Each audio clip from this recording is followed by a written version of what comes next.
ကျမတို့ဒီကမ်းမြေခေါင်းစဉ်က glory to glory ဖြစ်တယ်ဖခင်ကကျမတို့ကိုဘုန်းတော်တစ်ဆင့်ကနေတစ်ဆင့်ကိုပို့ဆောင်ပေးပဲဖခင်ဖြစ်တယ်သင်ပေါ်မှာရက်တန့်နေတယ်လို့သင်ခံစားကောင်းခံစားလိမ့်မယ်ဘာဖြစ်လို့ကျွန်တော်ဒီအလုပ်တွေပဲလုပ်နေရသေးတာလဲဘာဖြစ်လို့ခြေနေတွေကမထူးခြားသလိုမျိုးခံစားနေရတာလဲချို့သောသူတွေကတနေရာမှာ stuck ဖြစ်နေတယ်လို့ကိုထင်တယ်အမေဖခင်ရဲ့ဂတိတော်ကဘုန်းတော်တစ်ပါးကနေတစ်ပါးသို့ထပ်ဆင့်ပို့ဆောင်ပေးမယ်ဟာလေလုယာနိကောခန်းကြီး3အငယ်18သူတို့ကဖတ်ကြည့်အောင်ငါတို့ရှိသမျှသည်မျက်နှာဖုံးကိုဖွင့်လျက်မှန်ကိုကြည့်တဲ့ကဲ့သို့ဖခင်ဤဘုန်းအတရေတော်ကိုကြည်မြင်၍ဝိညာဉ်တော်တရားဤအရှင်သည်ရောင်ကြီးတော်ကိုလွတ်တော်မူသည့်အတိုင်းငါတို့သည်ဘုန်းတရေတိုးပွား၍ပုံတရံတော်နှင့်အညီပြောင်းလဲခြင်းရှိရကြ၏အာမင်အဲ့ဒီဟာဖခင်မျက်နာတော်ကိုကြည့်မယ်ဆိုရင်ခုနကတော့ကျမတို့လုပ်တဲ့အရာဖြစ်တယ်မျက်နှာဖုံးတွေကိုချွတ်ပြီးတော့ဘုရားခင်ရှေးမောင်းမှာလာတယ်ကျွန်တော်တို့လိုချင်တဲ့အရာအခြားအရာတွေမဟုတ်ဘူးဘုရားသခင်မြင်ဖို့ဖြစ်တယ်ဟာလေလုယာ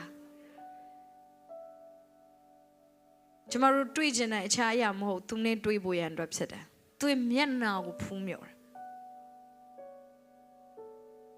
ကျွန်တော်တို့လိုအပ်တဲ့အရာတွေတော့အများကြီးရှိပါတယ်ကျွန်တော်တို့လိုအပ်တဲ့ငွေကြေးတွေကျွန်တော်တို့လိုအပ်တဲ့အခွင့်အရေးတွေအများကြီးရှိကောင်းရှိလိမ့်မယ်ဒါပေမဲ့အဲ့ဒါကိုလာကြည့်တာမဟုတ်ဘဲနဲ့အဲ့ဒါတွေအားလုံးကိုပေးပိုင်တဲ့ဖခင်ပိုင်သားတဲ့ဖခင်သူ့ကိုလာကြည့်ရဖြစ်တယ် Oh God we want to encounter you ကိုရိုနဲ့ကျွန်တော်တွေ့ချင်တယ်ညီကိုမောင်မတွေကျွန်မဒီအကြောင်းပြောဖို့တော့မဟုတ်ပါဘူးဒါပေမဲ့ကျွန်မတရားဟောချက်အစမှာတင်းကိုစာငတ်စေချင်တယ်ဖခင်နဲ့တွေ့ဆုံဖို့အတွက်စာငတ်ပါဒီနေ့မှာငါဘာတွေများသိသွားမလဲဆိုရက် hey knowledge တွေပဲရဖို့အတွက်မစင်စားဘဲနဲ့ငါဘာတွေ experience ရနိုင်မလဲကိုရောကိုကျွန်တော် experience ဖြစ်ချင်တယ်ချို့လူတွေကပြောတယ်ငါတို့ကတကယ်ခံစားမှတကယ်တွေ့ကြုံမှပဲယုံမယ်ချို့လူတွေကရှိတယ်ချို့သောသူတွေကတကယ်တွေ့ကြုံရတဲ့အခါမှာသူတို့ဘဝရဲ့အတွေ့အမြင်တွေပြောင်းလဲသွားတာဖြစ်တယ်။ဒီဘုရားခင်ဒီနေရာမှာတင်တွေ့ကြုံဖို့ရန်အတွက်ဘုရားခင်အခွင့်အရေးပေးနေတာဖြစ်တယ်။ဘုရားခင်ကသူဝတ်ထားတဲ့ဘုန်းတော်ကိုဝတ်မထားခြင်းသင်ကိုပြသခြင်းလား။ဘုရားခင်ဒီကံမှာသင်ကိုပြသခြင်းလား။စာငတ်စေခြင်းနဲ့သင်ကိုမကျေနပ်ပါနဲ့ကျွန်တော်တို့အဝေးကနေသိယုံနဲ့ဖះကိုမကျေနပ်ပါနဲ့ကိုရကျွန်တော်ကိုစကားပြောပါဟာလေလုယာမျက်နှာဖုံးကိုဖွင့်လျက်မှန်ကိုကြည့်တဲ့ကဲ့သို့ဖះခင်ဘုံတရေတော်ကိုကြည့်မြင်၍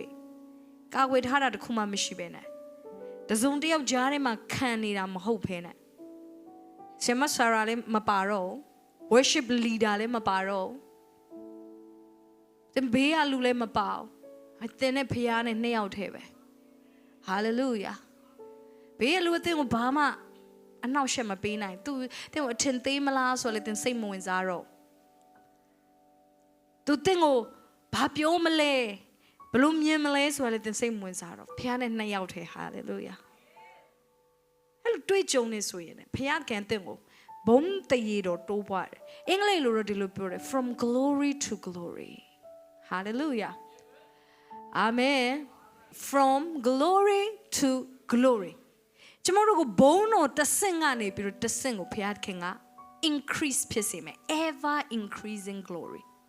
The board of ဘာလဲဆိုရင်တဲ့ဘုန်းတော်ပြောင်းသွားတယ်ဘုရားသခင်နဲ့တင်နဲ့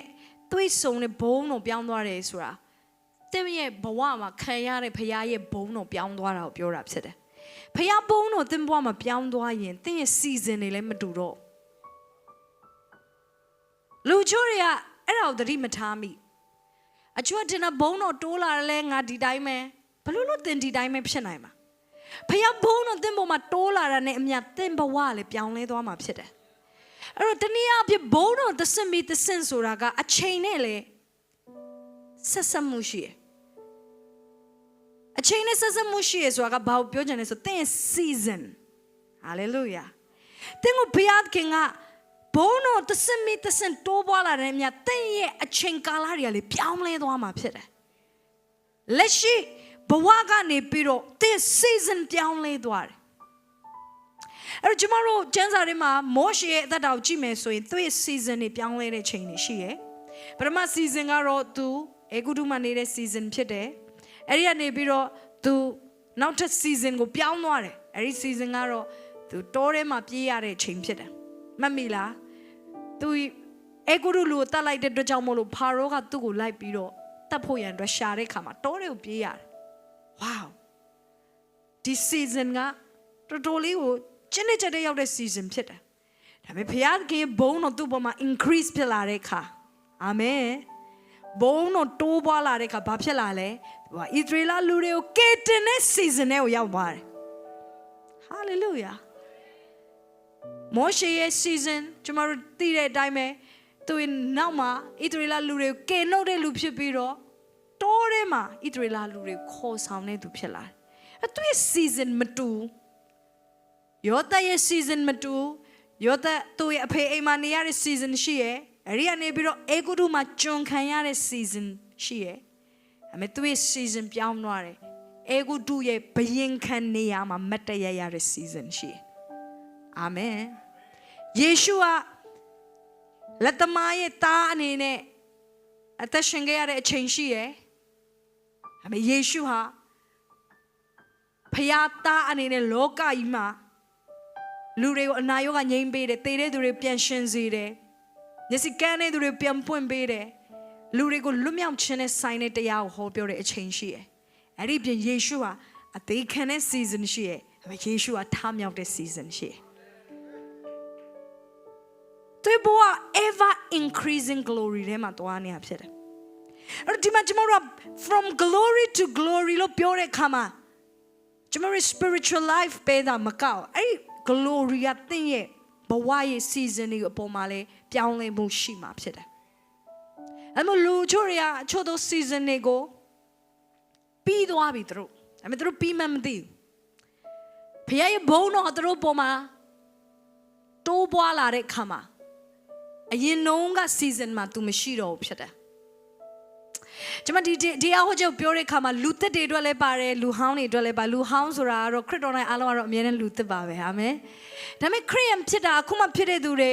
အခုမှလူငယ်တွေစပြီးဖျောက်မြည်ဆန်းတဲ့သူတွေအခုမှစပြီးတော့ကယ်တင်ခြင်းရတဲ့လူတွေအတွက်လည်းပါတယ်အဲ့ဒီပြင်အမှုတော်ဆောင်တွေကကြားပြီးကျွန်မယုံကြည်သူဖြစ်တာကြားပြီး leader ဖြစ်တာကြားပြီးဆိုတဲ့လူတွေအတွက်လည်းပါတယ်ဘာဖြစ်လို့လဲဆို from glory to glory လို့ပြောတဲ့အခါမှာသင်မရက်တန့်သွားအောင်ဖြစ်တယ်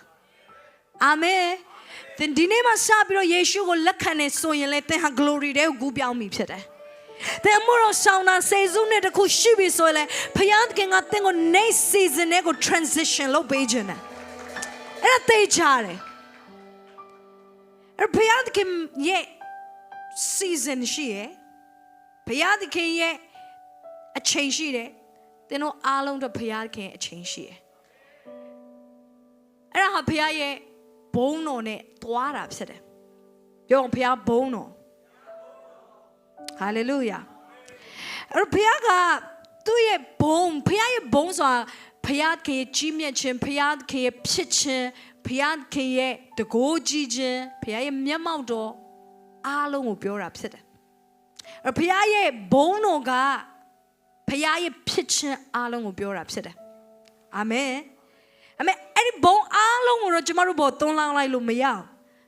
အဲ့လိုမျိုးသွန်းလောင်းလိုက်မယ်ဆိုလို့ရှိရင်ကဘာမြေကြီးဆက်မှာမဟုတ်ခုနကတော့လည်း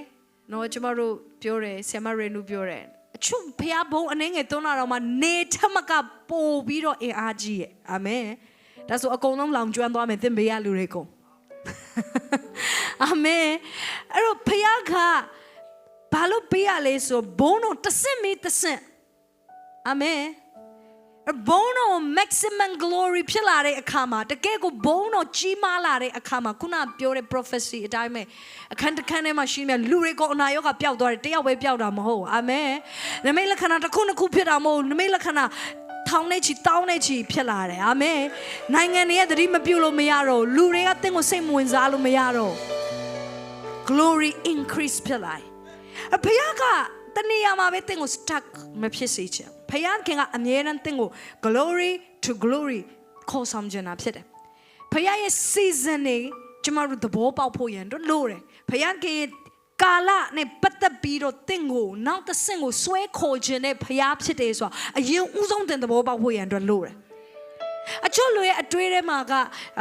ဒီတိုင်းပဲငါတို့တစ်သက်လုံးနေရတော့မယ်ဆိုရင်အတွေးမျိုးဝင်နေတတ်တယ်တိမှန်မသိဝင်နေတာဘယ်သူမှမလို့တွေးချင်လို့မဟုတ်ဘူးအဲ့မဲ့လူရဲ့သဘာဝက default mode နဲ့ပဲအမြဲတမ်းတွေးတယ် default mode ဆိုတာကပုံမှန်တွေးနေကြအတိုင်းပဲတွေးတာဖြစ်တယ်အဲ့ဒါကကျမတို့လူသားရဲ့သဘာဝဖြစ်တယ်အဲ့မဲ့ဘုရားသခင်ကကြတော့ကျမတို့ကိုပုံမှန်အတိုင်းပဲသွားစေချင်တာမဟုတ်ဘုရားခင်ကျမတို့ glory to glory ခေါ်ဆောင်ချင်တာအဲ့ဒါကိုတတိယပါအဲ့ဒါကိုတတိယပါအာမင်အဲ့တော့ကျမတို့ကျမ်းစာထဲမှာကျွန်မကြည့်ကြည့်ရဲ့အခါမှာဖခင်ရဲ့လူတွေကိုဖခင်ခင်ဟာ glory to glory ကိုခေါ်ဆောင်တဲ့အခါမှာနေရာ၄နေရာကနေပြီးတော့ခေါ်ဆောင်တယ်ဆိုတာကျွန်မတွေ့ရတယ်။အဲ့ဒီ season တစ်ခုချင်းစီတိုင်းမှာတင်းကိုဖခင်ကဒီနေရာ၄နေရာကိုခေါ်ဆောင်မှာဖြစ်တယ်။အဲ့ဓမ္မရာဇဝင်စတုတ္ထဆောင်အခန်းကြီး1ကိုကျွန်မတို့ကြည့်အောင်။ကျွန်မတို့ဒီနေ့မှာ၄နေရာလုံးတော့ပြီးမှာမဟုတ်ဘူး။ဘာဖြစ်လို့လဲဆိုအချိန်လည်းအများကြီးမရှိဘူးဖြစ်တဲ့အတွက်မနက်ဖြန်နေ့လည်းကြံသေးတာဖြစ်တဲ့အတွက်အာမင်အဲ့မနက်ဖြန်မှာလည်းဆက်ပြီးတော့ဆက်မယ်အဲ့ဒီနေ့မှာတော့တဲ့အဲ့ဒီမှာနံပါတ်1နေရာတော့ကျမတို့ပြီးမယ်လို့ထင်တယ်ဟာလေလုယာအဲ့တော့အားလုံးတို့ကကြည့်အောင်ဓမ္မရာဇဝင်စတုတ္ထဆောင်အခန်းကြီး2အငယ်1ကိုအရင်ဆုံးဖတ်ရအောင်ထာဝရဘုရားသည်အေလိယကိုလေပွေအားဖြင့်ကောင်းကင်သို့ခြီတော်မူချိန်နီးသောအခါအေလိယသည်အေလိရှဲနှင့်အတူဂိလဂါလမြို့သို့သွား၏အေလိယကလည်းဤအရက်၌နေရပါလောထာဝရဘုရားသည်ငါ့ကိုဘေသလမြို့သို့ဆေလွတ်တော်မူသည်ဟုအေလိရှဲအားဆိုလျင်အေလိရှဲကထာဝရဘုရားအသက်ကိုရောအသက်ရှင်တော်မူသည့်အတိုင်းကိုရောနှင့်ကျွန်ုပ်မကွာရပါဟုပြန်ပြောလျက်ထိုသူနှစ်ယောက်တို့သည်ဘေသလမြို့သို့သွားကြ၏အာမင်အဲ့တော့ကျွန်တော်တို့အောက်မှာဆက်ဖတ်မယ်ဆိုရင်အေလိရှဲနဲ့အတူတူမြို့၄မြို့ကိုသွားခဲ့တယ်ဆိုတာတွေ့ရတယ်ပထမဦးဆုံးမြို့ကတော့ဂိလဂါလလို့ခေါ်တယ်ဒုတိယမြို့ကတော့ဘေသလလို့ခေါ်တယ်တတိယမြို့ကတော့ဂေရီခေါ်လို့ခေါ်တယ်စတုတ္ထမြို့ကတော့ယော်ဒန်လို့ခေါ်တယ်အဲ့တော့ကျွန်တော်တို့ဒီမြို့၄မြို့ကိုဖယားလူအေလိယဟာသွားတယ်ဆိုတာတွေ့ရတယ်ဘာဖြစ်လို့လဲဆိုတော့သူရဲ့ next season လာတော့မှာမို့လို့သူရဲ့နောက်တစ်ခု season ကတော့ဘာလဲဆိုဘုရားခင်ဘုံမှာသူ့ဘောမှာတက်ရောက်ပြီးတော့ကောင်းငင်တို့အရှင်လက်လက်ခေါ်သွားတော့မှာဖြစ်တယ် wow အာမင်သေစရာမလိုဘဲနဲ့တက်ရိုက်ဘုရားနဲ့တန်းတွေ့ရ wow အာမင်ကျမထင်တယ်ယေရှုစောပြန်ကြွလာမယ်ဆိုကျမတို့အားလုံးလည်းအဲ့ဒီ experience ရမှာဖြစ်တယ်အာမင်ကောင်းငင်အားလုံးအရှင်လက်လက်ခေါ်ခြင်းကဒါကျမပြောတာမဟုတ်ကျမ်းစာပြောထားတယ်ယေရှုပြန်ကြွလာကျမတို့ကိုသိမ်းဆည်းတဲ့နေ့မှာအကယ်လို့အသက်ရှင်လျက်နဲ့တရားရှိရဆိုရင်တခါတည်းကောင်းကင်တက်မှာဖြစ်တယ်အဲ့ဒါဓမ္မသစ်ယုံကြည်သူတွေကိုနော်ကျမတို့ကိုပဲပြောတာမဟုတ်ဘဲနဲ့အေလိယကကြိုတင်ပြီးတော့အဲ့ဒီ experience ကိုခံစားရတယ် wow amen သူကသူ့ transition time ကို तू သွားတော့မှဖြစ်တဲ့အခါမှာ तू ဒီမြို့၄မြို့ကိုသွားတယ်ဆိုတာတွေ့ရတယ်အဲ့ဒါလည်းတဲ့ transition timeသွားတော့မှဖြစ်တယ်အာမင်အရင်နေရာမှာသင်မရှိတော့ဘူးဟာလေလုယာယောသက်ကထောင်ထဲမှာနေရတဲ့ season ရှိရယ်ဒါပေမဲ့သူရဲ့ transition time ရောက်လာတယ်ဖာရောကသူ့ကိုနန်းတော်တွေကိုလမ်းခေါ်တယ်အဲ့ဒီကမှအရင်လိုမျိုးထောင်ထဲမှာယောသက်မရှိတော့ဘူးဖြစ်တယ်အရင်နေရာမှာယောသက်မရှိတော့ဘုံတော့နောက်တစ်ဆင့်ရောက်လာတဲ့အခါ season အသစ်ထဲကိုရောက်သွားတယ်နေရလည်းမတူတော့ဘူးအလုပ်လည်းမတူတော့အခွင့်အာဏာလည်းမတူတော့ဘူးမျက်နှာသားလည်းမတူတော့ဘာမှမတူတော့ဘယ်လိုပြောတာငါ့ကိုတေချာမှတ်မိအောင်ကြည်တာမင်းနောက်ဆိုမှတ်မိမှာမဟုတ်ဘူးလို့ငါနဲ့ selfie တွေပါရိုက်ထားလို့အာမင်မှတ်မိအောင်လို့ဟာလေလုယာ a transition time ရောက်ခါနေတဲ့ခါအေလိယဒီမြို့လေးမြို့ကိုသွားတယ်တင်လဲသွားဖို့လို့ပထမမြို့ကတော့ဂိလဂါလလို့ခေါ်တယ်အတင်ဂိလဂါလကိုသွားဖို့လို့တယ်ဂိလဂါလဆိုတာကသူ့ရဲ့အဓိပ္ပာယ်ကဘာလဲဆိုအင်္ဂလိပ်လို rolls away လို့အဓိပ္ပာယ်ရတယ်ပြောပါ rolls away ဆိုတာကလိမ့်ပေခြင်းခံရပြီတဲ့အဲ့တော့တင်နားထောင်တဲ့ခါတစ်မျိုးကြီးပဲလို့ခံစားကောင်းခံစားလိမ့်မယ်ဒါပေမဲ့ဒါကယောရှုခေတ်ကာလမှာဖြစ်တဲ့အရာဖြစ်တယ်ယောရှုအခန်းကြီး9ငယ်ခွန်9မှာကျမတို့ကြည့်တဲ့အခါမှာမဖတ်တော့ဘူးယောရှုနဲ့ဣသရေလလူမျိုးတွေကိုဒီခါနန်ပြည်ကိုမဝင်ခင်မှာဖျားခံဘာလို့ခိုင်းလဲဆိုဒီဂိလဂါလဆိုတဲ့အရက်မှာသူတို့ကိုအရေးပြားလေးချင်းမင်္ဂလာပေးခိုင်းတယ်ဘာဖြစ်လို့လဲဆိုသူတို့တိုးထဲမှာမွေးတဲ့ကလေးတွေဖြစ်တဲ့အတွက်ကြောင့်မလို့သူတို့ကအရေးပြားလေးချင်းမင်္ဂလာမပေးရသေးဒါကြောင့်မလို့ဂတိတော်ပြည်ကိုမဝင်ခင်မှာအားလုံးကိုအရေးပြားလေးချင်းမင်္ဂလာပေးခိုင်းတယ်အဲ့ဒီနေရာမှာဘာလို့ရလဲဆိုလို့ရှိရင်အားလုံးကအရေးပြားလေးချင်းမင်္ဂလာခိုင်းပြီးတော့တနည်းအားဖြင့်ပြောရမယ်ဆိုဣသရေလလူတွေရဲ့ဒီကျမ်းစာမှာပြောတယ်နော်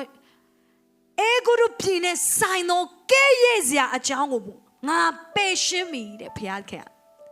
အာမင်အသင်ရဲ့နေစီဇန်ဘုံတော်နေပေတဲ့ကိုမတွားခင်မှာဘုရားခင်ဘာလို့ပေးမလဲဆိုလို့ရှိရင်တဲ့ရဲ့အသက်တာတွေကရှက်ကြောက်စရာတွေဘုရားခင်ဖေရှားပေးမှာဖြစ်တယ်ဟာလေလုယာတန်ရှင်တော်ဝိညာဉ်တော်ဟာလာပြီးတော့တဲ့ရဲ့အထဲတွေက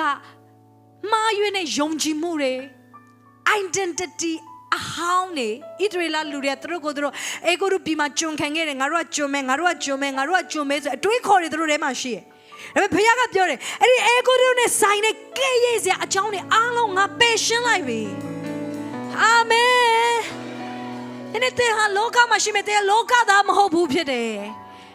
တဲ့လက်ရှိမှာသူများအလုပ်ကိုလုပ်ပေမဲ့တဲ့ဟာဒီနေ့အလွန်ကြီးမြတ်တော်သူဖြစ်တယ်အဲ့တော့မမေ့ပါနဲ့တင်ကြီးမြတ်ဆုံးသောဘုရားရဲ့သားဖြစ်တယ်ဒီဘုရားခင်ကအဲ့ဒီရှက်ကြောက်ခြင်းနဲ့ကဲ့ရဲ့ခြင်းအကြောင်းတွေအားလုံးကိုဒီဂိလဂါလမြို့မှာပယ်ရှင်းပေးအဲ့ဘုရားက transition time မတိုင်ခင်မှာတင်ကိုဘာလုပ်ပေးမလဲဆိုလို့ရှင်တန့်ရှင်းရေးလုပ်ပေးမယ်တဲ့ရဲ့အထဲထဲမှာလာရောက်ပြီးတော့ဝိညာဉ်တော်ဘုရားကတန့်စင်ပေးလိမ့်မယ်တဲ့ရဲ့ identity အမှန်ကိုတိဆောက်ပေးလိမ့်မယ်ပြောပြအောင်တန့်စင်မယ်တိဆောက်မယ်အဲ့တော့ဒီမှာဖြိုဖျက်တဲ့အလုပ်ရောတိဆောက်တဲ့အလုပ်ရောနှစ်ခုလုံးလုပ်တယ်အိမ်တစ်ခုကအိမ်ဟောင်းရှိနေတယ်ဆိုရင်ဖြိုပြီးမှအသက်ဆောက်လို့ရတာဖြစ်တယ်ဒီတိုင်းပဲဘုရားကလည်းဂိလဂါလအရက်မှာတဲ့ transition time မှာအချို့အရာတွေဘုရားဖြိုနေတယ်အာကျိုးလို့လည်းသိတယ်ကျွန်မသိတဲ့အတိုင်းအရင်ခံစားရတယ်အချို့အရာတွေဆုံးရှုံးသွားသလိုပဲအလုပ်ပြုတ်သွားတယ်တခါတည်းဟာတခါတည်းအချို့ကိုအရင်ချစ်တဲ့လူတွေကအခုစကားမပြောတော့ဘူးဖြစ်သွားဘာတွေဖြစ်ကုန်တာလဲဘုရားခင်ဖြိုနေတာတင်တင်နာတို့ငါ့ကိုရေးလေဆွဲနေရလို့ထင်လား no မဟုတ်ဘုရားခင်ဖြိုနေတာတဲ့ identity အဟောင်းနေဘုရားခင်ဖြိုနေတာတင်အချို့သောသူတွေကလေးဘဝတုန်းကခံစားတဲ့အတွေးခေါ်တွေနဲ့တွားနေတယ်ငယ်တုန်းကမိဘတွေစွန့်ပစ်ခဲ့တဲ့အတွက်ကြောင့်မလို့အထဲမှာကိုယ့်ကိုမလုံခြုံမှုတွေခံစားရတယ်ကြောက်ရွံ့မှုတွေခံစားရတယ်လူတွေကိုယ့်ကို reject လုပ်တယ်လို့အမြဲတမ်းခံစားရတယ်အဲ့ဒါကလေးဘဝတုန်းကခံစားချက်ဖြစ်တယ်ဒါပေမဲ့ကျမတို့သတိမထားရင်အဲ့ဒီခံစားချက်ကကျမတို့အသက်30အထိလဲပါလာတယ်40အထိလဲပါလာတယ်50အထိလဲပါလာတယ်ချို့လူတွေဆိုရင်တည်တဲ့အချိန်ထိ rejection နဲ့တည်တယ်ဒါပေမဲ့အဲ့ဒီ rejection လုပ်ချင်းခံရတာအသက်50မှာမဟုတ်ဘူး30မှာမဟုတ်အသက်9နှစ်တုန်းကဖြစ်တယ်9နှစ်တုန်းကဖြစ်ခဲ့တဲ့အရာတစ်သက်လုံးသူ့ဘဝထဲမှာပါလာတယ် rolls away လုပ်ချင်းမခံရသေးဘုရားခင်တဲ့ကိုနောက်တစ်ဘုံတော်တစ်စင်းနဲ့ transition လုပ်ပေးခြင်း hallelujah အဲ့မတင်ငယ်တုန်းကဖြစ်ခဲ့တဲ့အရာတွေ teenager တုန်းကဖြစ်ချို့ဆိုဒီမှာတော့ teenager တွေထပ်ပိုကြီးတဲ့လူတွေလည်းပါတယ်ဆိုတော့ teenager တုန်းကတင်တွေးတဲ့အတွေးတွေရှိတယ်ဒါပေမဲ့အသက်30ရောက်တဲ့အထိတင်အဲ့ဒီတိုင်းပဲတွေးနေသေးတယ်ဒါပေမဲ့ဘုရားခင်ပြောတယ် you are not a teenager anymore မင်းကလေးမဟုတ်တော့ဘူးဖြစ်တယ်အရင်တော့ကတင်ကြောက်တဲ့အရာတွေတင်အခုကြောက်စရာမလိုတော့အရင်တော့ကတင်မလုံးနိုင်တဲ့အရာတွေအခုတင်လုံးနိုင်ပြီဖခင်ကပြောအရင်ဘုန်းတော်တော့ကဖခင်ကိုမသိခင်တော့ကတင်မလုံးနိုင်တဲ့အရာတွေမှန်တယ်ဒါပေမဲ့တင်ဖခင်ကိုသိပြီးတဲ့အခါတင်လုံးနိုင်ပြီ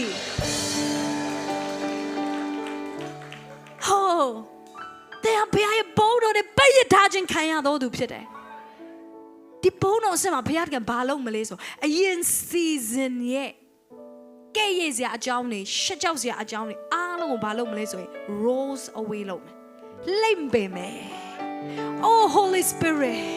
လာရောက်ပြီးတော့ကျွန်တော်တို့အထဲတွေကနေလိမ့်ပယ်ရမယ့်အရာတွေဖယ်ပေးပါဖြိုချပေးပါဖယ်ပေးပါအာမင်သင်ကိုရှက်ကြောက်စေတဲ့အရာတွေဖယ်ပေးဖို့ဝိညာဉ်တော်ဘုရားဒီနေ့မှာအလုံးလုံးပေးလိမ့်မယ်ဒီ season မှာဝိညာဉ်တော်အလုံးလုံးနေတယ်ဒီခမ်းမတွေမှာလည်းအလုံးလုံးတယ်အဲ့ဒီခမ်းမမတိုင်ခင်မှာလည်းတန်ရှင်းသောဝိညာဉ်တော်သင်ပေါ်မှာအလုံးလုံးနေတာသင်မသိလို့သာသင်မသိလို့သာအချို့တွေ့ကြုံနေသင်ကြုံရတာသင်ထင်တာတိုက်ဆိုင်နေလို့ထင်တာမဟုတ်ဘူးဘုရားခင်သင်ကိုပေးကြုံတာအဲ့ဒီထဲမှာသင်ဘဒူလဲဆိုပေါ်လာဖို့ရန်အတွက်ဖြစ်တယ်ဂိုးလေးပေါ်လာတာဒါဝိဒ်ဘဒူလဲဆိုပေါ်လာဖို့ရန်အတွက်ဖြစ်တယ်ဒါဝိဒ်မင်းကတိုးချောင်းသားပဲမဟုတ်မင်း warrior ဖြစ်တယ်ဒါဝိဒ်သူကတိုးချောင်းသားအနေနဲ့ပဲသူကစဉ်းစားတယ်ဒါပေမဲ့ဘုရားကသူ့ရဲ့အထက် identity ကိုပေါ်လာစေခြင်းတယ်ဒါဝိဒ်မင်းကတိုးချောင်းသားပဲမင်းက warrior you are a warrior king hallelujah ဘုရားဘာလို့ပြောဆိုအဲ့ဒါတွေကို rose away လုပ်ပေးရတယ်ကိလကာလာမှာဘုရားခင်တင်သွားစေခြင်းတင် rolls away လုပ်ပေးအာမင်အရင်ကနေရာမှာငါမရှိတော့ငါအရင်လူမဟုတ်တော့ငါရဲ့ဇာတိနဲ့ငါနဲ့လမ်းခွေလိုက်ပြီးဖြစ်တယ်ယေရှုခရစ်တော်အားဖြင့် hallelujah ဘုရားခင်အသင်ကိုသူ့ရဲ့ဘုန်းတော်ထဲမှာချိန်ယူစေခြင်းနဲ့မျက်မှောက်တော်ထဲမှာချိန်ယူစေခြင်းနဲ့အဲ့ဒီမှာသင်သဘောပေါက်လာမယ် knowledge ရလာမယ်ဖခင်ရဲ့အထဲမှာစစ်မှန်တဲ့တဲ့ဘယ်သူလဲဆိုတာသင်သိလာမယ်တခါတည်းမှာကျွန်တော်တို့ကကိုမှန်ထဲမှာတအားကြည့်ပြီးကိုအပြစ်မြင်နေကိုအားမလို့အားမရဖြစ်တယ်ဒါပေမဲ့ဖခင်ကိုကြည့်ပါမှန်ကိုကြည့်တဲ့ကဲဆိုဖခင်ကိုသင်ကြည့်ပါအဲ့ဒီအားလုံးမေ့သွားပါစေယေရှုရဲ့ထဲမှာသင်ဘယ်သူလဲဆိုတာသင်များကြည့်ဖို့လိုတယ်ဖခင်ကဘုန်းတော်နဲ့ဆိုင်တဲ့လူဖြစ်တယ်သင်က hallelujah ဖခင်ကိုကြည့်ရမှာမှန်ကိုပဲမကြည့်နဲ့ဖခင်ကိုကြည့်နေတဲ့ဖခင်ကနဲ့တူတဲ့သူဆိုတာသင်မြင်လာလိမ့်မယ်အာမင် rolls away oh ပြောပါ God is rolling away God is rolling away my past hallelujah တဲ့အတိတ်ကခံစားချက်တွေတဲ့အတိတ်ကအတွေးအမြင်တွေအတွေးခေါ်တွေအချို့တွေအတိတ်ကအတွေးအခေါ်တွေနဲ့ဒီနေ့အလုပ်ကိုလုပ်နေအတိတ်ကအတွေးခေါ်နေဒီနေ့ဆုံးဖြတ်ချက်ကိုချနေဖခင်တင်ကို rolls away လုပ်ပေးမယ်မကြောက်နဲ့တော့တဲ့ကြောက်ရမယ်လူမဟုတ်တော့အတနာမခံနဲ့တော့တဲ့အတနာခံမဲ့သူမဟုတ်တော့တဲ့ဆုံးဖြတ်ချက်ချနိုင်တဲ့သူဖြစ်နေပြီတဲ့ရွေးချယ်နိုင်တဲ့သူဖြစ်နေပြီယေရှုအသင်ကိုပြောတယ်တဲ့ရွေးချယ်နိုင်တဲ့သူဖြစ်နေပြီအပြစ်ကိုတင်နိုးလို့လုပ်ပိုင်ခွင့်ရှိရဲ့အကျိုးလူတွေကစာရမဏကကျွန်တော်ကိုလိုက်ပြီးတော့ညှင်းဆဲနေမလို့တင်ပြောပိုင်ခွင့်ရှိရဲ့စာရမင်းငိမ့်နေပါဇက်ပိတ်ထား change your attitude ဘုန်းတော်ထဲမှာသင်ရဲ့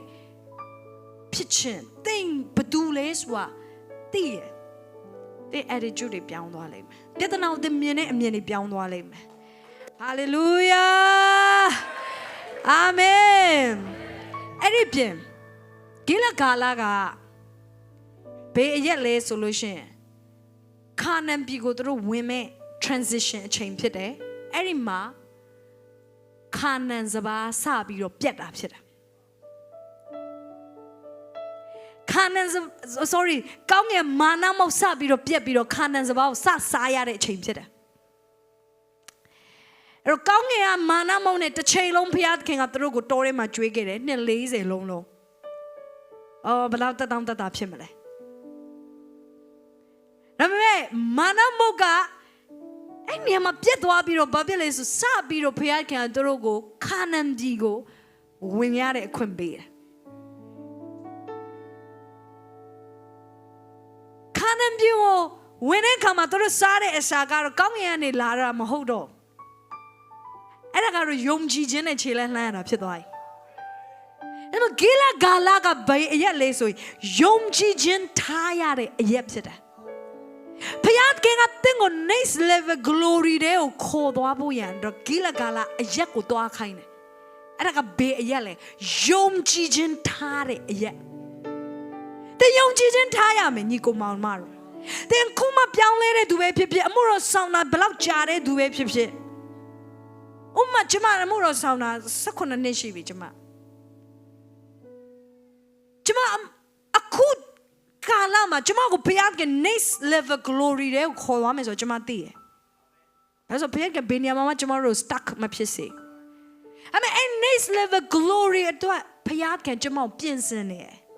။ကျမသိတယ်။အဲ့ next level glory အတွက်ကျမကိုယုံကြည်ခြင်းတည်ဆောက်ပေးနေ။ကိလဂါလမှာကျမသွားရတယ်။ဘုရားကကျမကိုခံစားချက်နဲ့မသွားဘဲနဲ့ယုံကြည်ခြင်းနဲ့သွားဖို့သင်ပေးတယ် not by sight but by faith amen အသင်ခံစားချက်တွေကကောင်းချင်မှကောင်းလိမ့်မယ်ဒါပေမဲ့ဂိလဂါလမှာကျွန်မရောက်တယ်ကျွန်မကြေညာတယ်အကောင်းဆုံးနဲ့ငါတို့ဆောင်တယ် hallelujah သင်ကအဲ့ဒီဂိလဂါလအရက်ကဘာလဲဆိုသင်ယုံကြည်ခြင်းကိုတည်ဆောက်ပေးတဲ့အရက်အမှုတော်ဆောင်မဖြစ်ခင်တော့ကလည်းကျမကယ်တင်ခြင်းရခါစားကလည်းကျမကိုဘုရားကယုံကြည်ခြင်းနဲ့တွားရဖို့သင်ပေးတယ်ဂိလဂါလအရက်မှာဒါပေမဲ့ season တိုင်းမှာတင်ဟာဂိလဂါလကိုမတွားလို့မရယုံကြည်ခြင်းနေရာကိုတင်မတွားလို့မရယုံကြည်ခြင်းထားကိုထားရမယ်တဲ့ယုံကြည်ခြင်းမရှိရင်ဘုရားရဲ့စိတ်တော်နဲ့ဘယ်လို့မှမတွေ့နိုင်ယုံကြည်ခြင်းမရှိဘူးဆိုရင်ဘုံတော်ထဲမှာ transition တယ်ဘယ်လို့မှမဖြစ်နိုင်အဲ့မှာပဲတဝဲလဲလဲနဲ့နေရမှာယုံကြည်ခြင်းထားရမယ်ခါနန်ပြည်တဲ့ဝင်တဲ့သူတွေကယုံကြည်ခြင်းထားပြီးတော့သွားရတယ်အရင်လိုမျိုးကောင်းငယ်ကနေမာနမလာတော့မာနမလာတော့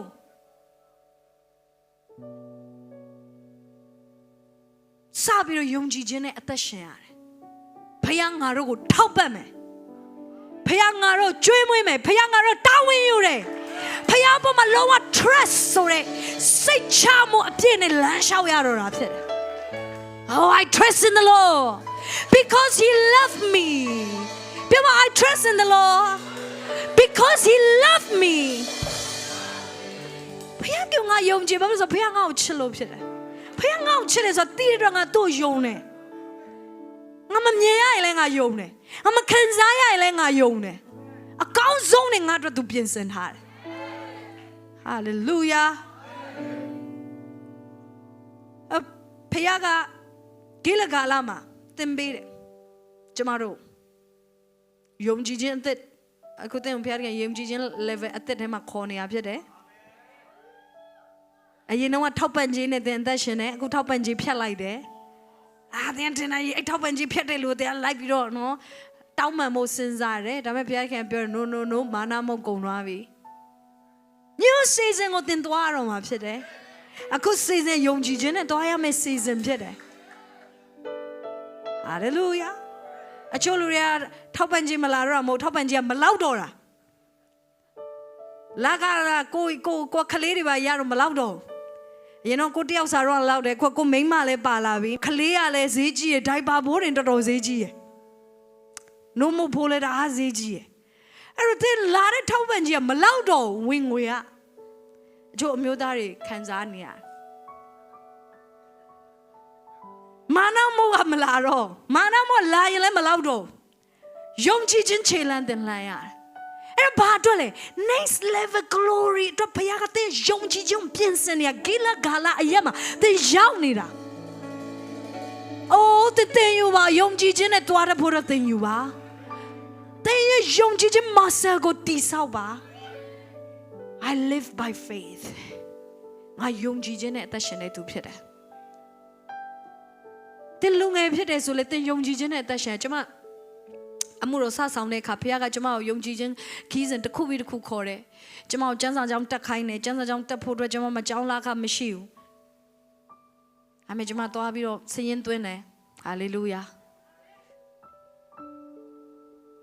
မာနမောမလာဘူး scholarship ကမလာဘူးတရားမှဆရာဂျိုရှွာကတသက်ခံတယ် तू က scholarship မယူဘူးဆိုပြီးတော့ तू တက်တာ ကျမခစ်တုံးကကြာယူခွင့်လည်းမပေးဘူးကြောင်းอ่ะရွေးစရာကိုမရှိဘူးသူခစ်ကြတော့မှရွေးစရာရှိသေးတယ်ကျမတို့ခစ်တုံးကအဲ့လိုရွေးစရာမရှိဘူးအဲ့တော့ scholarship လည်းမရှိကိုယ့်ကိုပေးရမှာအကုန်လုံးဒါပေမဲ့နာမည်စင်းသွင်းတယ်ကျမဂီလာကလာအရက်ဖြစ်တယ်ငါပေးနိုင်မယ်လို့ယုံအမေဖျားခင်မှာနီးလန်းရှိတယ်ကျမအဲ့ဒီနမိတ်လက္ခဏာကျမဘွားမှာခံစားရတဲ့အခါမှာကျမသိသွားတယ်ကျမဖျားခင်နဲ့ဆိုမလုံနိုင်တဲ့အရာဘာမှမရှိဘူးဆိုတော့ကျမသဘောပေါက်တယ်ဘာဖြစ်လို့ဆိုဖျားကကျမရဲ့အထဲမှာ solid faith ကိုတည်ဆောက်ပေးလူငယ်များဒီနေ့ဖျားကတင့်ကိုဘာပြောနေလဲအဲ့တော့ယုံကြည်ခြင်းထားမှာတင်တာဝင်ဖြစ်တယ်ဒါဂိလာဂါလာရဲ့ကိုတင်သွားနေရအဲ့ဒီနေရာမှာတင်လူနေနဲ့ကျင့်ဘယ်အရာကမှမဖြစ်နိုင်ဒါပေမဲ့ဘုရားကပြောတယ်မင်းဖြစ်လိမ့်မယ်ယုံကြည်ပါ next level glory တွေဝင်ဖို့အတွက်ဘုရား transition တင်လုပ်ပေးနေပြီဖြစ်တယ် hallelujah နမိတ်လက္ခဏာနဲ့ပို့ဆောင်တယ်ကျွန်မငွေကြေးတွေနမိတ်လက္ခဏာနဲ့ပို့ဆောင်တယ်မိတ်ဆွေသိလားအဲ့မှာကျွန်မစပြီးတော့ဧဝံဂေလိ healing crusade တွေဘယ်လိုလုပ်တာလဲဆိုတော့ကျွန်မစတင်တာဒါကြောင့်မလို့2009မှာစပြီးတော့ GUMC မှာဧဝံဂေလိပွဲစလုပ်တာဘာကြောင့်မလို့လဲအဲ့မှာသင်ခဲ့လို့ဖခင်က next level glory အတွက်ကျွန်မတည်ဆောက်ခဲ့တာကျွန်မတို့ကဖခင်သခင်ရဲ့ timing ကိုသိဖို့လိုတယ်next level glory တို့ဖျားတီးဆောင်နေယုံကြည်ခြင်းထဲမှာကျမတို့မပါဘူးဆို next level glory ကျရင်ကျမတို့ဘယ်လိုလုပ်ရမှန်းသိမှာမဟုတ်အဲ့ဒီခွင့်ရကိုဆုံးရှုံးရမှာဧဝံဂေလိပွဲတွေကျမတို့နှစ်တိုင်းမှာအပွဲကြီးတွေအသင်းတော်မှာလုပ်ရတဲ့ခွင့်ဖျားခင်ပေးတယ် hallelujah တမင်းဆိုအဲ့ဒါတွေဘလို့မျိုးစဖြစ်လာတယ်လေဘလို့လုပ်ရလဲဆိုကျမအရင်တော့အိမ်မက်နဲ့တော့မမတ်ဘူးစိတ်ကူးလည်းမရင်ဘူးမြင်လည်းမမြင်ဘူးအခုဧဝံဂေလိပွဲတွေမှာစက္ကန့်နေတဲ့လူတွေညီကိုမောင်နှမတွေကျွန်မတင်ပြောချင်တယ်တင်မတော်တဆစက္ကန့်နေရမဟုတ်ဖယားခင်တင်ကိုကြီးမားတဲ့အရာတစ်စုံတစ်ခုပေးခြင်းလို့အဲ့ညမှာဖယားခင်တင်ပေးနေရဖြစ်တယ်ဆရာကြီးဘယ်နေဟင်းကသူပြောတဲ့စကားလေးကျွန်မမှတ်မိတယ်ကက်ထရင်ကူမန်သူ့ရဲ့ဝိညာဉ်မိခင်ဖြစ်တယ်အားလုံးလည်းသိရဆရာမကက်ထရင်ကူမန်ဖယားခင်အရင်ဘိတ်သိတဲ့ပုဂ္ဂိုလ်ဖြစ်တယ်ဘန်နီဟင်းကကက်ထရင်ကူမန်ရဲ့တရားဟောပွဲကိုတွားရဖို့ရန်အတွက်သူမှလင်းလက်မခမရှိသူ့ဖေကသူ့ပေးမတွားရဘူးလို့ပြောတယ်သူ့ပေးတဲ့ဥစ္စာ25 cent ပဲပေးရရွေးပြီးတော့ပေးရအဲ့တော့ तू ကဒါမဲ့ तू ယုံကြည်ခြင်းနဲ့အထုတ်ပြင်ပြီးတော့အဲ့ပွဲကိုတွားမဲ့ကနေဒါကိုတွားမဲ့သူတွေနဲ့အတူတူ तू ကဘာလုပ်လဲဆိုလို့ရှိရင်လက်မဝယ်တဲ့နေရာရောက်တဲ့ခါ तू မှပတ်စံမပါဒါမဲ့အံ့ဩစရာကောင်းတယ်အဲ့ဒီ gate ကလူကသူ့ကိုလေလက်မခထုတ်ပေးတယ်လေလက်မထုတ်ပေးပြီးတော့ဝင်တော့ तू က AC ပဲ तू ကယုံကြည်ခြင်းအပြည့်ရှိတယ် तू အဖွဲရလူတွေက तू ကိုအံ့ဩကြတကယ်တော့ तू ကအံ့ဩရမှာမျက်ရည်တွေပါကြပြီးတော့ဖြစ်ရမှာ तू ကမအံ့ဩဘေးကလူတွေအကုန်အံ့ဩသွားတာဘေးကလူတွေကမျက်ရည်တွေပါကြသွားအရင် touch ဖြစ်သွားဒါပေမဲ့ယုံကြည်ခြင်းရှိတဲ့လူကဖြစ်မယ်ဆိုတာသိပြီးသားဖြစ်တယ်အာမင်ဒါနဲ့ ကက်ထရင်ကူမန်ရဲ့ပွဲကိုရောက်တော့အဲ့ပထမဦးဆုံးသူကက်ထရင်ကူမန်စမြင်ဘူးတာဖြစ်တယ်ပထမဦးဆုံးအဲ့ဒီမှာကက်ထရင်ကူမန်ဘာအကြောင်းတရားဟောလဲဆိုတော့တဲ့တန်ရှင်တော်ဝိညာဉ်တော်အကြောင်းသူပြောတယ်တဲ့တန်ရှင်တော်ဝိညာဉ်တော်ရဲ့အကြောင်းထဲမှာသူဘာအကြောင်းပြောလဲဆိုရင် Don't grieve the Holy Spirit He is all I have He is my best friendအဲ့ဒီအကြောင်းပြောတယ်ကက်ထရင်ကူမန်မရှိတော့တဲ့ခါမှာကက်ထရင်ကူမန်ရဲ့ ministry ရဲ့လူတွေကဘန်နီဟင်းကိုပြန်ပြောတယ်ဘန်နီဟင်းမင်းသိလားတဲ့ကက်ထရင်ကူမန်တရားဟောဝဲတွေအများကြီးမှာငါတို့က host လုပ်ခဲ့တဲ့လူတွေပွဲစီစဉ်ပေးတဲ့လူတွေငါတို့ကသူ့ရဲ့ staff တွေသူ့ရဲ့အမှုတော်ဆောင်တယ်ဒါမဲ့တဲ့ဘေးတရားဟောပွဲမှာအဲ့ဒီအကြောင်းမဟောဘူးတဲ့မင်းလာတက်တဲ့တရားဟောပွဲမှာပဲအဲ့ဒီအကြောင်းကို तू ကပြောတာဖြစ်တယ်လူနေနဲ့ကြည့်မယ်ဆိုတင်တိုက်ဆိုင်တယ်လို့ထင်တယ်ဒါမဲ့ဟုတ်ဖခင်ကဒီမျိုးစေ့ကိုဘန်နီဟင်းကိုပေးခြင်းလို့ဖြစ်တယ်ဘန်နီဟင်းမင်းတန်ရှင်တော်ဝိညာဉ်တော်နဲ့ပတ်သက်ပြီးတော့ဆက်လက်ပြီးတော့ဒီဝိယုံကိုတည်ဆောင်ရမယ်သူဖြစ်တယ်ဘန်နီဟင်းကတန်ရှင်တော်ဝိညာဉ်တော်နဲ့ ယဉ်နီးတဲ့မိတ်ဆွေဖြစ်လာတယ်တန်ရှင်သောဝိညာဉ်တော်ရဲ့အကြောင်းကိုကဘာကြီးတစ်ခုလုံးနဲ့မိတ်ဆက်ပေးတယ် Good morning Holy Spirit ဆိုတဲ့စာအုပ်တကယ်ကိုနားလေလွယ်ပြီးဝိညာဉ်တော်နဲ့ပတ်သက်ပြီးတော့သိနားလေစေတဲ့စာအုပ်ကျွန်တော်တို့မြန်မာနိုင်ငံထိရောက်တယ်မြန်မာနိုင်ငံဗန်နီဟိုမသိတဲ့သူမရှိဘူးဘာဖြစ်လို့လဲအဲ့စာအုပ်နဲ့သိကြတာဖြစ်တယ်အများစုဖခင်က next level glory အတွက်ပြင်ဆင်တာဖြစ်တယ်သူ့လို့ next level glory ဒါပေမဲ့သူ့လူကဘာဖြစ်ဖို့လို့လဲယုံကြည်ခြင်းရှိဖို့လိုတယ်ကဲလို့သာဘန်နီဟင်းသာလေရင်လက်မှတ်ခအတွက်ယုံကြည်ခြင်းမရှိခဲ့ဘူးဆိုရင်ဘုရားခင် timing နဲ့လွဲတော့မှာဖြစ်တယ်အဲ့ဒါကျွန်မပြောတယ် from glory to glory ဆိုတာကအဖြစ်ပြက်ပဲမဟုတ် season ဖြစ်တယ် season ပြောင်းလဲတာအချိန်ပြောင်းလဲတာအာမင်ဒါပေမဲ့ next season အတွက်ဘုရားယုံကြည်ခြင်းရှိရမယ်ယုံကြည်ခြင်းဘုရားခင်တင်ပြင်ဆင်တယ်အတလူငယ်ပဲဖြစ်ဖြစ်ကျောင်းသားပဲဖြစ်ဖြစ်စီးပွားရေးသမားပဲဖြစ်ဖြစ်အမှုတော်ဆောင်ပဲဖြစ်ဖြစ်ကျမတို့အားလုံးဘုရားခင်ယုံကြည်ခြင်းပြင်ဆင်တယ်အခုတည်းဘာရတဲ့ရင်ဆိုင်နေရလဲယုံကြည်ခြင်းနဲ့ဖြည့်ရှင်ပါတည်းဘာတွေကိုမျော်လင့်နေလဲယုံကြည်ခြင်းနဲ့မျော်လင့်ပါ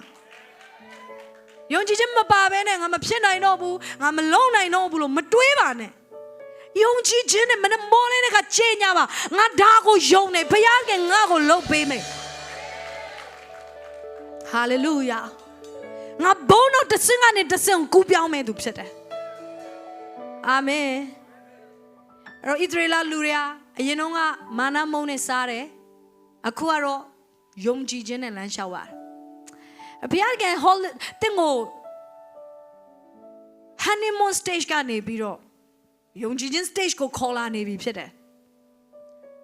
အာမင်အော်ကျလို့ရ honeymoon မှာပဲပြောတယ်ကိုတော့အားလုံးလုပ်ပေးတယ်အားလုံးလုပ်ပေးတယ်ဘလို့ဖြစ်ပြီးတော့ကျွန်တော်အခြေအနေတွေကဒီလိုဖြစ်သွားတာလေကျွန်တော်ဘာအမှားလုပ်မိလို့လဲဘာမှမမှားဘူးတဲ့တတိပေးခြင်းနဲ့ကျွန်တော်ဘာမှားနေလဲကျွန်တော်ဘာမှားနေဘာမှမမှားဘူး upgrade ဖြစ်သွားတာအာမင်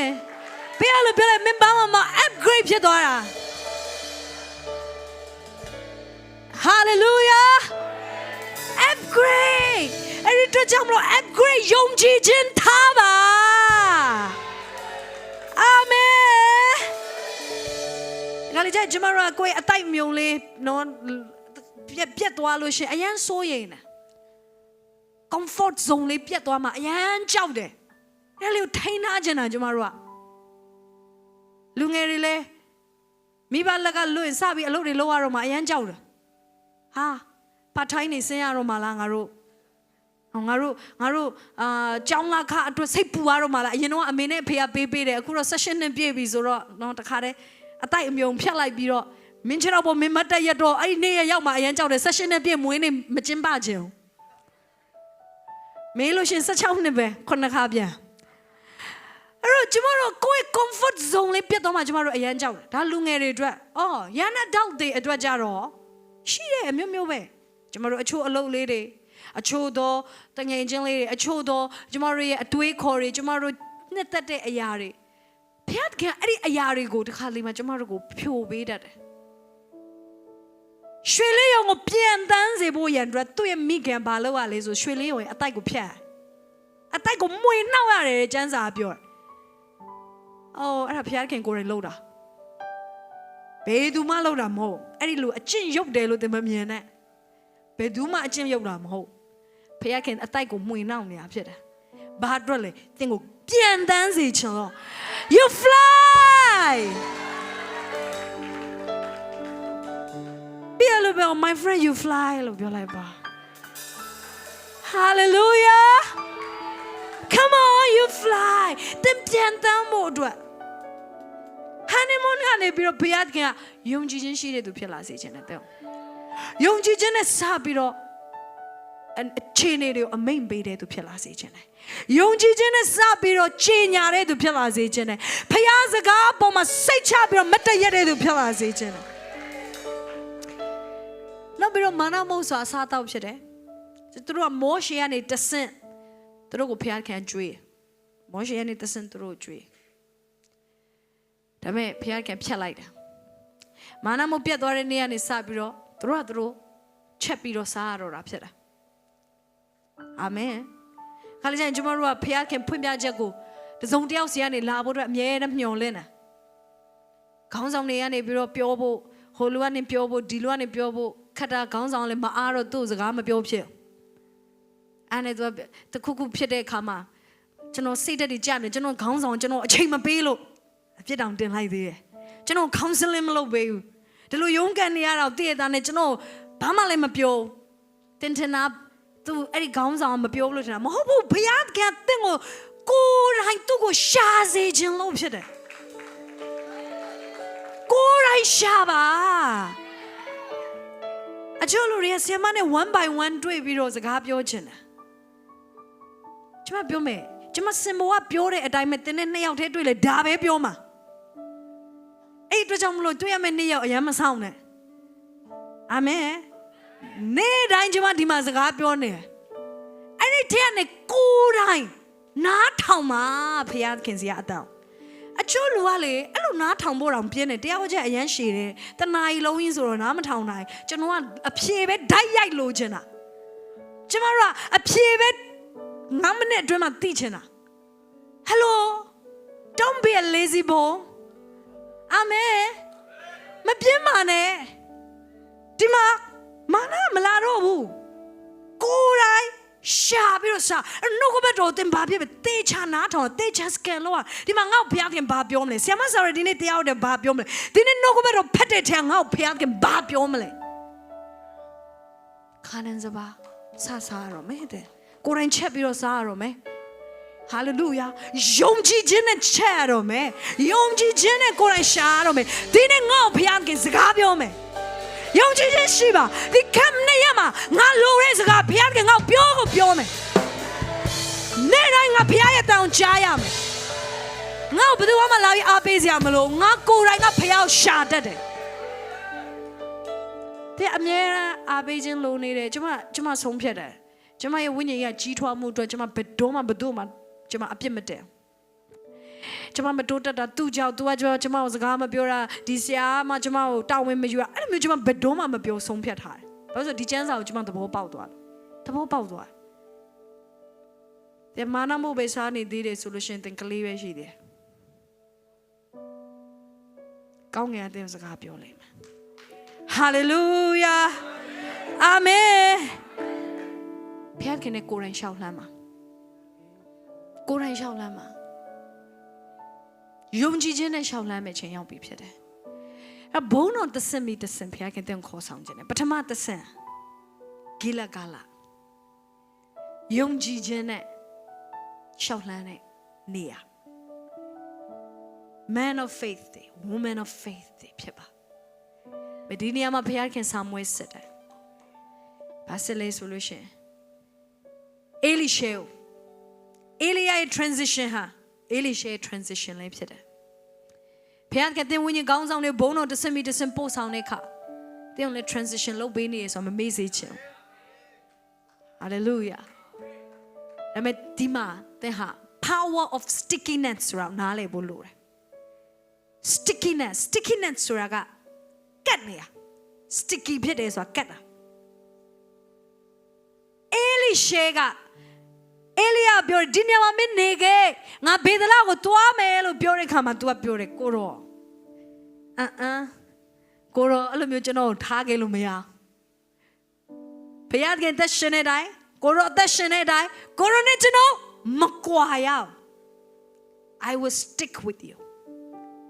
power of stickiness ဒီနေ့ကျွန်တော်တို့တင်ဘာနဲ့ sticky ဖြစ်နေလဲအရေးကြီးမိတ်ဆွေဘုန်းတော်တဆင့်ကနေတဆင့်ဘုရားခင်တင်ကိုပို့ဆောင်မယ်တဲ့ season တွေမတူဘဲနဲ့ပြောင်းလဲခြင်းပါသလားရောတလိုမျိုးအဖေအိမ်ကပူတူတူလေးဘွားကနေပြီးတော့ဘယင်ခံဘဝကိုပြောင်းလဲခြင်းပါသလားမောရှေလိုမျိုးဖာရောဘယင်ရဲ့သားဆိုတဲ့အရာကနေပြီးတော့ဘုရားသခင်ရဲ့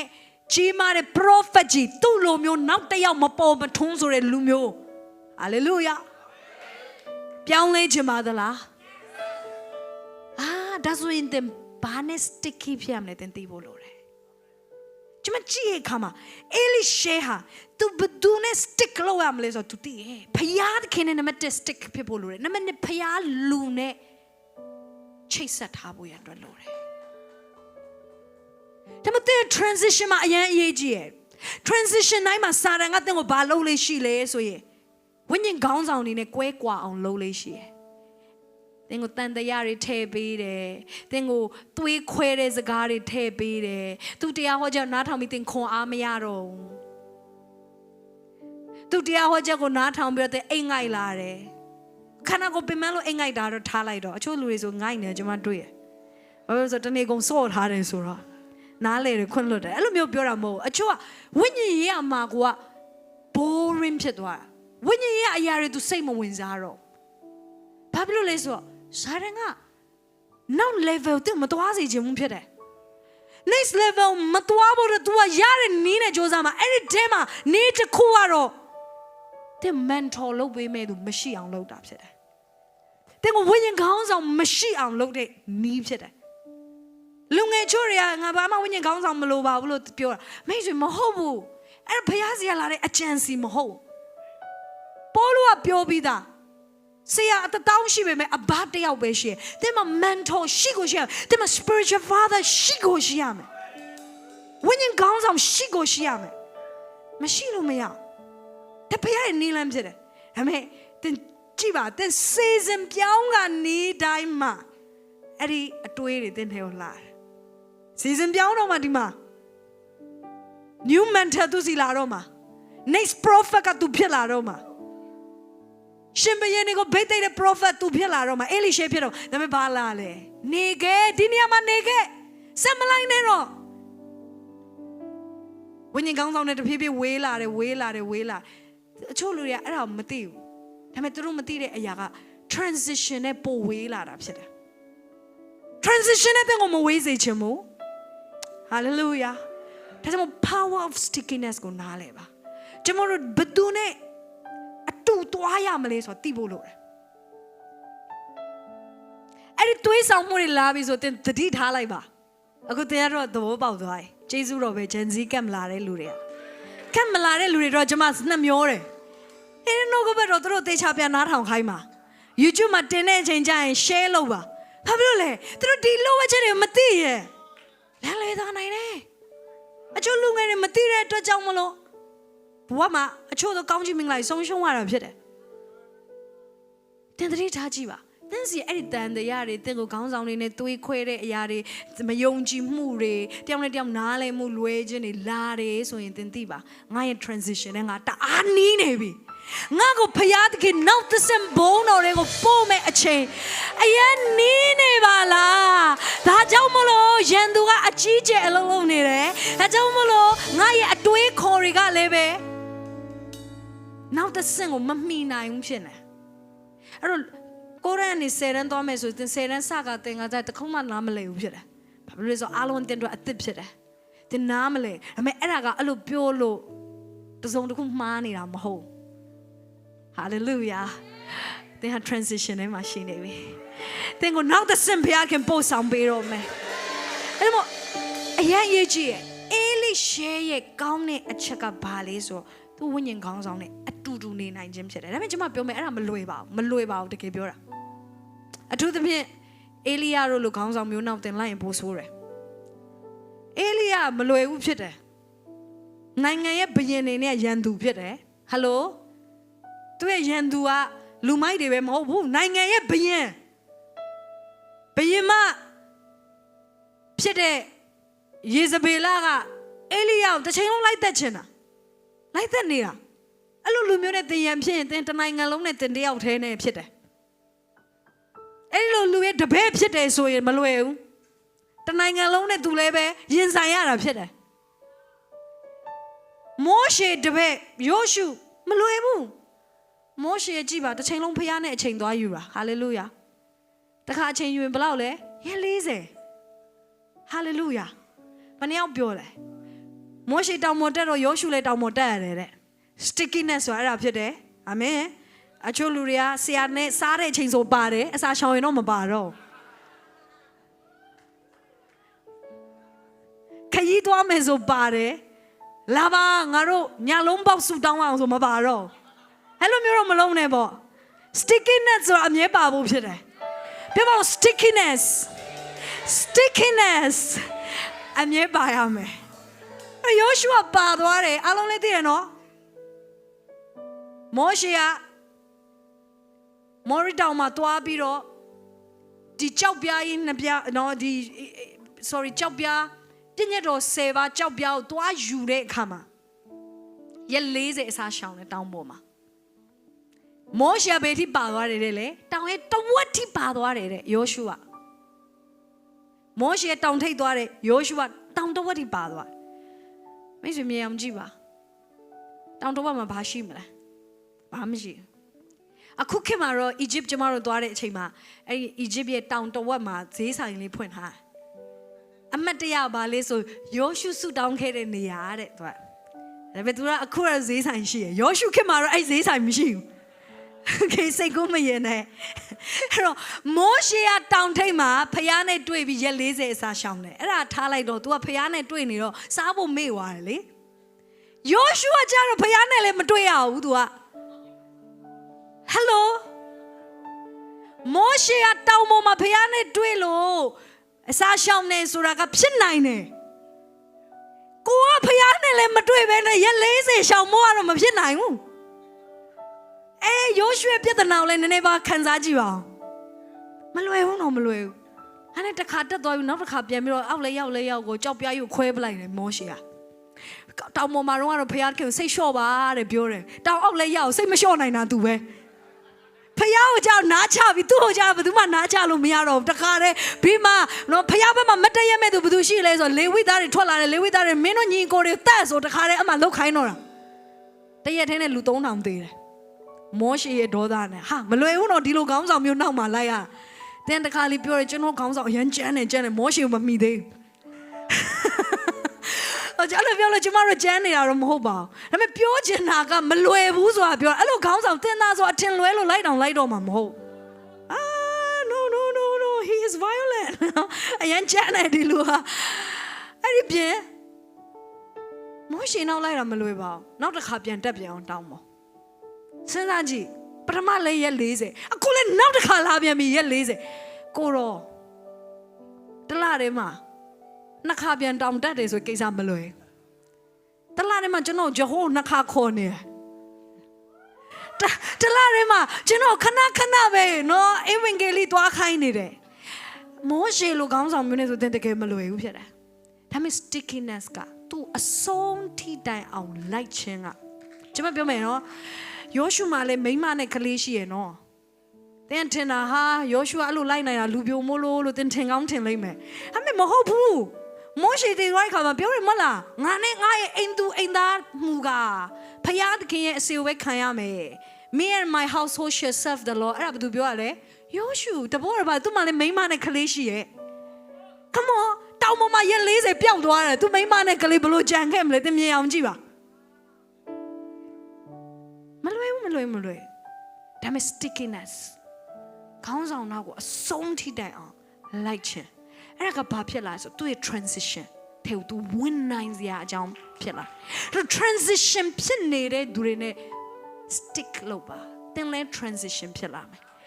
ဘေးမမရောက်ဘဲနဲ့သူကသူ stuck ဖြစ်နေတဲ့လူတွေနဲ့သင်သွားပြီးတော့ sticky သွားဖြစ်ရင်တော့သွားပြီတဲ့နောက်တစ်ဆင့်မရောက်နိုင်တော့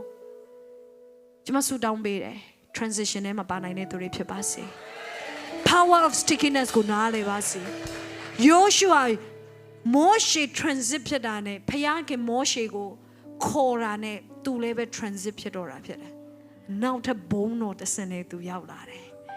ဖယားခင်ရဲ့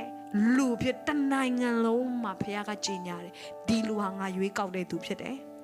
ဒီလူရဲ့စကားကိုနားထောင်ရမယ် hallelujah transition ဘုံတော်တစ်စင်မှတစ်စင်သွားတဲ့ခါသင်ဘဝမတူတော့ဘူးဖြစ်တယ်ဘုံတော်ရဲ့တကူကသင်ဘဝကိုပြောင်းလဲစေဘ ုန်းတော်ခံစားခါကျမတို့ငိုတယ်ကျမတို့ရည်ကြတယ်ဒါပေမဲ့အဲ့လောက်ပဲမဟုတ်သင်ဘဝကြီးပြောင်းလဲသွားမယ်ပထမဆုံးနေရာဖြစ်တဲ့ဂိလဂါလောသွားနိုင်တဲ့သူတွေဖြစ်ပါစေအားလုံးပဲယုံကြည်ခြင်းနဲ့လမ်းလျှောက်နိုင်တဲ့သူတွေဖြစ်ပါစေယုံကြည်ခြင်းနဲ့ sticky ဖြစ်တဲ့သူတွေဖြစ်ပါစေမိမိချိတ်ဆက်ရမယ့်ခေါင်းဆောင်ကိုသိပါမိမိချိတ်ဆက်ရမယ့်လူကိုသိပါ transition ဖြစ်နေတဲ့လူတွေနဲ့ချိတ်ဆက်ပါအားလုံးမတည့်ရရအောင်အတူတကွဆူတောင်းရအောင်အိုကိုရောကျွန်တော်တို့ကိုဘုန်းတော်တစ်ဆင့်ကနေတစ်ဆင့်ကိုပို့ဆောင်ပါဝိညာဉ်တော်ကျွန်တော်တို့ကိုခေါ်ပါကျွန်တော်တို့ဒီနေရာမှာပဲမရှိချင်တော့မိတ်ဆွေသိလားသင်ကိုဘုရားသခင်က transition ဖြစ်ဖို့ရန်အတွက်အလိုရှိတယ်အဲ့ဒါသင်လိုချင်တဲ့အရာပဲမဟုတ်ဘုရားလိုချင်တဲ့အရာဖြစ်တယ်အဲ့ဒါမှသင် confidence ရှိနဲ့ဆူတောင်းလို့ရတယ်သင်စိတ်ချမှုအပြည့်နဲ့လာလို့ရတယ်ဘုန်းတော်တစ်ဆင့်နဲ့တစ်ဆင့်ကိုကူးပြောင်းတဲ့အရာဘုရားခင်သင်ကိုဖြစ်စေခြင်းတဲ့အရာသင်တယောက်တည်းရဲ့ဆန္ဒမဟုတ်ဘုရားခင်ဆန္ဒဖြစ်တယ်အဲ့ဒီတော့ကြောင့်ဘုရားကသင်ကိုပို့ဆောင်နေတယ်ဒီခက်ကိုဘုရားကသင်ကိုပို့ဆောင်တယ်ဒီခက်မှာသင်အကြောင်းမဲ့ရောက်လာတာမဟုတ်ဘယ်နေဟင်းလို့ပဲဘုရားကသင်ကိုဗိတ်သိမ့်မဲ့သူဖြစ်လို့ဒီနေရာကိုလွှတ်လိုက်ဒီမှာကြားရတဲ့ prophecy တွေကအခြားလူတွေမကြားသင်မဲ့ကြားခွင့်ရတာဖြစ်တယ်သင်အနာဂတ်ကိုဆုံးဖြတ်ပေးလိမ့်မယ်သင်ဘဝကိုဆုံးဖြတ်ပေးလိမ့်မယ် Oh hallelujah Oh God will live by faith not by sight Rabakata lama serianda lama show Men of faith Women of faith ဖြစ်ဖို့ရန်အတွက်ရွေးချယ်ပါမိမိကိုမိမိဆုံးဖြတ်ပါကိုတော့ကျွန်တော်တာမန်သူပဲမလို့တော့ကျွန်တော်ယုံကြည်ခြင်းနဲ့ပြေဝတဲ့သူဖြစ်မယ်ကျွန်တော်ယုံကြည်ခြင်းနဲ့တောင်းနေကိုရွှေ့မယ်ကျွန်တော်ယုံကြည်ခြင်းနဲ့ကဘာပတ်မယ်ယုံကြည်ခြင်းနဲ့ခြေတော်မူတဲ့ကိုပြုမယ် Hallelujah Hey amaseria dalla masse The baba the balo Tessembono Nebe the sea You are holy holy holy You are holy holy holy You are holy holy holy You are holy holy holy Alpha and Omega A train I will take your time Lifted our souls on you This our tower our Koroya Piti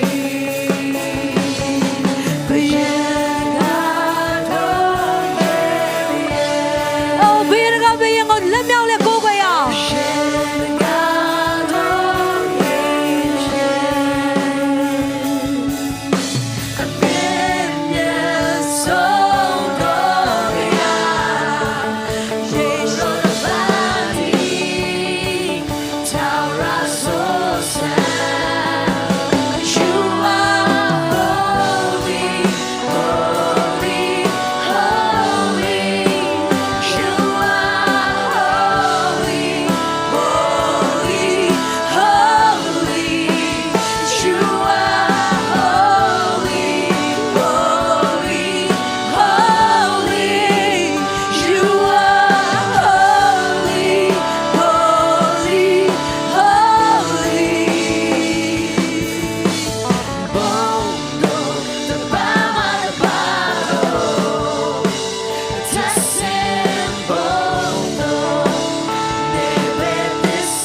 You are holy,